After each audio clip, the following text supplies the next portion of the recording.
যদি শেখ হাসিনাকে ফেরত না দেয়, আমার মনে হয় শুধু এই একটি ইস্যুতে আমাদের সম্পর্ক আটকে থাকবে না। কারণ বহুমাত্রিক সম্পর্ক তো সমস্ত পৃথিবীর দেশের সাথেই আছে, ভারতের সাথেও আছে। আমাদের তিস্তার পানি বলুন বা বর্ডার ক্লিনিক বন্ধ করা বলুন, এগুলোও তো পাশাপাশি থাকবে শেখ হাসিনা ফেরত দেওয়া না দেওয়ার উপর।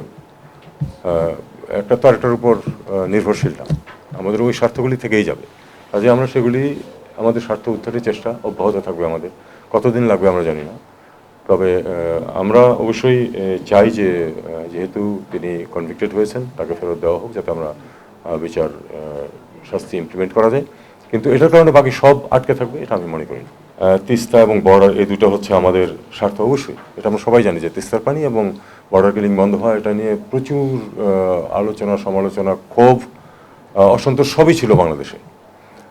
তো যে সরকার ছিল অত্যন্ত উষ্ণ সম্পর্ক ভারতের সাথে 15 বছর, তারা কি এই দুটোর একটিরও কোনো ধরনের কোনো সমাধান করতে পেরেছে? পারেনি। অর্থাৎ এই বাহ্যিক উষ্ণতা মূল বিষয় নয়, মূল বিষয় হচ্ছে যে আমাদের স্বার্থ উদ্ধার হচ্ছে কিনা। স্বার্থ উদ্ধার হচ্ছিল না স্পষ্টতই। কাজে আমি সেটাকে ভারতের সাথে উষ্ণ সম্পর্ক ছিল এটা আমি বলতে চাই না, ভারতের সাথে এক ধরনের সম্পর্ক ছিল, খুবই গভীর ছিল সরকারের।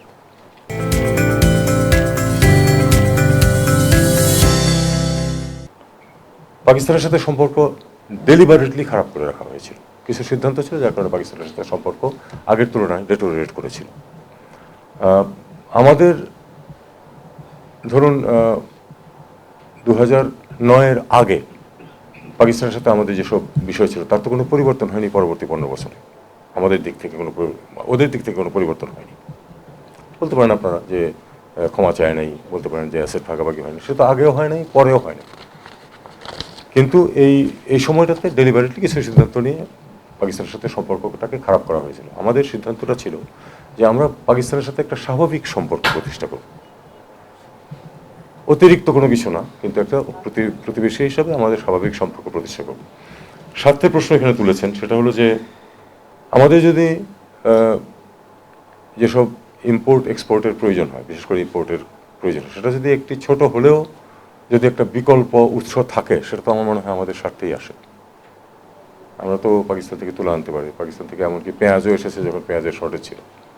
এবার তো পেঁয়াজের শর্টেজ নেই, কিন্তু যখন ছিল তখন আমাদের একাধিক সোর্স থাকলে সবসময় তো সুবিধা। কাজে সেই সময় আমি মনে করি যে পাকিস্তানের সাথে সম্পর্ক যদি ভালো হয়ে থাকে, ভালো হয়েছে বলে আমি মনে করি। ডেলিভারিটলি যেটুকু খারাপ করে রাখা হয়েছিল সেটুকু এক্সট্রাঅর্ডিনারি কোনো সম্পর্ক না, কিন্তু সেটা ভালো হয়েছে, এটা আমাদের স্বার্থে গেছে বলেই আমার বিশ্বাস।